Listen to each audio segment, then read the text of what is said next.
Sephora. Երբ մենք աղջիկներս լսում ենք այս անվանումը, մեր աչքերը ակամայից սկսում են փայլել։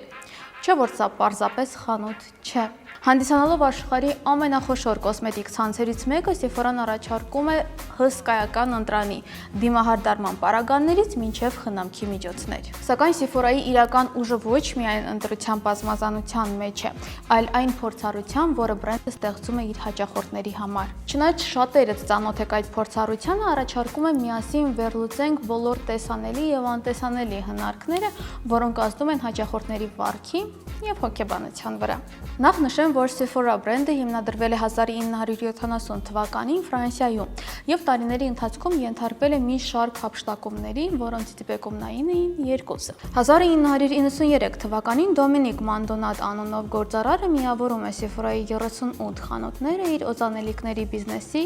Shop 8 խանութների ցանցի հետ։ Մերժելով ավանդական մոտեցումները, Դոմինիկը ներկայացնում է երկու նշանակալից փոփոխություն վաճառքի ռազմավարության տեսանկյունից, որոնք ոչ միայն բարելավում են հաճախորդների փորձառությունը, այլև արմատապես փոխում կոսմետիկայի մանրածախ ոլորտը։ Այդ ժամանակաշրջանում խանութներ այցելելիս հաճախորդները չունեին ազատ հասանելիություն ապրանքներին, քանի որ դրանք գտնվում էին ապակյա ցուցափեղկերի հետևում, իսկ սպասարկումն իրականացվում էր խորհրդատու վաճառողուհիների կողմից։ Նույնիսկ խոսք չէր կարող գնալ պրոդուկտները շոշափելու կամ փորձարկելու մասին, որպեսզի հանկարծ դրանք չվնասվեին։ Խորհրդատու վաճառողուհիները փորձում էին ամեն գնով վաճառել պրոդուկտները, քանի որ նրանք վաստակում էին գումար ըստ իրենց վաճառքների։ Արդյունքում հաճախորդները գնում էին ապրանքներ առանց վստահ լինելու, որ վերջիններս համապատասխանում են իրենց։ Դոմինիկը վերացնում է նախկինում գոյություն ունեցող սահմանափակումները, ներկայացնելով փորձիր եւ շոշափիր նախքան գնելը մոտեցումը։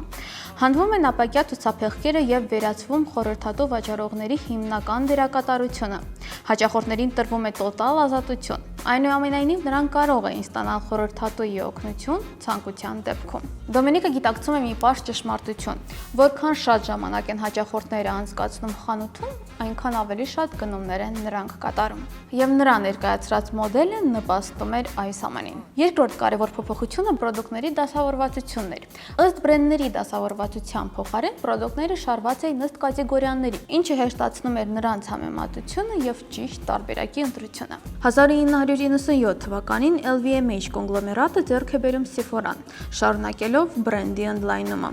Բրենդի կայքը գործարկվում է 1999 թվականին, ընդլայնելով իր հասանելիությունը ֆիզիկական խանութներից դուրս եւ առաջարկելով հաճախորդներին առցանց գնումներ ու ավելի լայն ապրանքատեսակների ընտրություն։ Մինչդեռ ֆիզիկական խանութները մինչ օրս կարևոր են Sephora-ի համար նամանավանդ պրոդուկտները փորձարկելու տեսանկյունից, կայքը դառնում է հիմնական եկամտի աղբյուրը, e-commerce-ի զարգացման պայմանավորված։ Տեխնոլոգիաների շնորհիվ բրենդը ներկայացնում է մի շարք հարմարություններ, ինչպիսին է օրինակ Virtual Try-on-ը, որը տալիս է հնարավորություն փորձել պրոդուկտները նախքան օնլայն պատվիրել։ Այսօր Sephora-ն ունի ավելի քան 2700 խանութ աշխարհի տարբեր քաղաքներում։ Այն ներկայացնում է ավելի քան 300 բրենդներ եւ 1500 ապրանքատեսակներ, տարեկան ունենալով ավելի քան 15 միլիարդ դոլարի վաճառքներ։ Բացի այլ բրենդներ ներկայացնելուց, Sephora-ն թողարկում է իր սեփական մասնավոր ապրանքանիշը Sephora Collection-ը, որն առաջարկում է լայն սպառողական ընտրանի կոսմետիկ միջոցներից մինչև մարմնի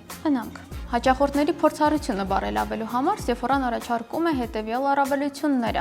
տարբեր մակարդակների հավատարմության ծրագրեր, անվճար դիմահարդարում խանութում, պարտադիր անվճար նմուշներ, որոնք ադապտացվում են ըստ գնորդի նախասիրությունների եւ գնումների պատմության, կոսմետիկ ապրանքների վերադարձ ձեռքբերման պահից 60 օրվա ընթացքում։ Նրանք նույնիսկ ընդունում են բացված փաթեթները։ Sephora-ի օրինակը ապացուցում է, որ հաճախորդամետ մոտեցումը բիզնեսի հաջողության գրավականներից մեկն է։ Դե իսկ դուք մեկնաբանություններում նշեք Sephora-ում ձեր փորձառության մասին։ Հա ու չմոռանաք հավանել այս հոլովակը եւ բաժանորդագրվել իմ YouTube-յան ալիքին։